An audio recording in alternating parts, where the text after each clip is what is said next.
chacun, bienvenue dans ce numéro de l'UCJcast, le podcast de l'UCJA. Aujourd'hui, je vous propose d'aller voir avec moi dans l'Ancien Testament, dans le livre des Juges, le chapitre 17. Alors dans ce chapitre, nous sommes chronologiquement à 2 générations après Moïse. Et on nous décrit ici l'état de la vie spirituelle du peuple d'Israël. Et on remarque assez vite que quelque chose ne va pas. Pourquoi ? Eh bien, on nous raconte l'histoire d'un homme, Mika, qui possède un temple où l'on adore Dieu. Ce Mika a volé de l'argent à sa mère et un jour décide de lui rendre. Sa mère, qui est heureuse de retrouver son argent, bénit son fils et décide de consacrer cet argent à Dieu. Jusqu'ici, le geste est honorable.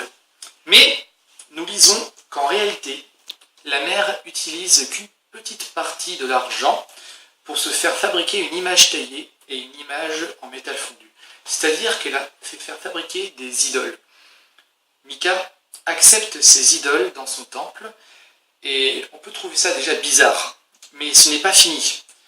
Mika consacre son fils comme prêtre alors qu'il n'avait pas le droit, puisque ce sont des lévites qui doivent être prêtres dans un temple.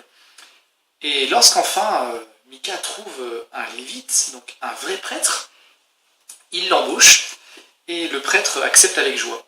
Mais à aucun moment le prêtre a dénoncé Mika de pratiquer le culte des idoles dans la maison de Dieu. Pourtant, c'était son rôle. Et d'autant plus qu'on apprend avec stupéfaction que ce lévite est en réalité le petit-fils de Moïse.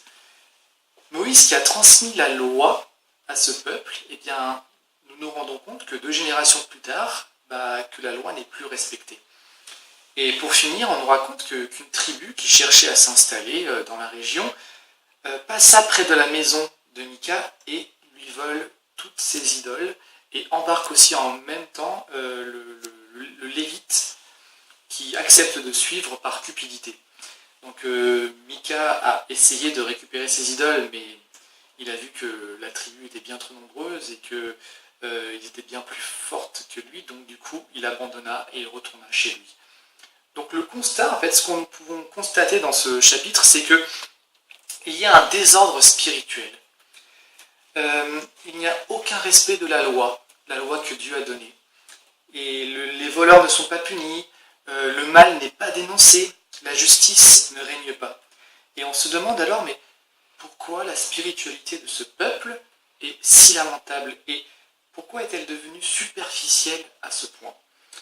Eh bien, nous trouvons notre réponse au verset 6 dans ce chapitre où il nous est dit qu'en ce temps-là, il n'y avait pas de roi en Israël. Chacun faisait ce qui lui semblait bon. Il n'y avait pas de roi, il n'y avait pas de chef.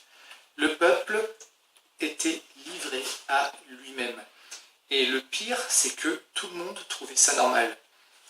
Pour illustrer par un exemple la situation, c'est comme si nous étions dans une classe d'école et il y a un professeur qui enseigne et puis d'un coup le professeur doit s'absenter quelques minutes. Donc pour ne pas perdre de temps, il écrit un exercice sur le tableau pour la classe et disparaît. On remarque ici que au bout de quelques secondes, un désordre va s'installer dans la classe. Des enfants vont commencer à chuchoter, à discuter, à parler, et au point où même les élèves les plus sérieux se feront influencer par le comportement des plus perturbateurs. Et lorsqu'un peuple n'a pas de roi, n'a pas de gouvernement, n'a pas de chef, l'anarchie et l'injustice s'installent automatiquement, et la loi en vigueur est remplacée par la loi du plus fort. Aujourd'hui, nous pouvons avoir l'impression que tout va bien dans notre vie spirituelle, alors qu'en fait, en réalité, nous sommes à côté de la plaque avec Dieu. Mais comment voir cette chose ?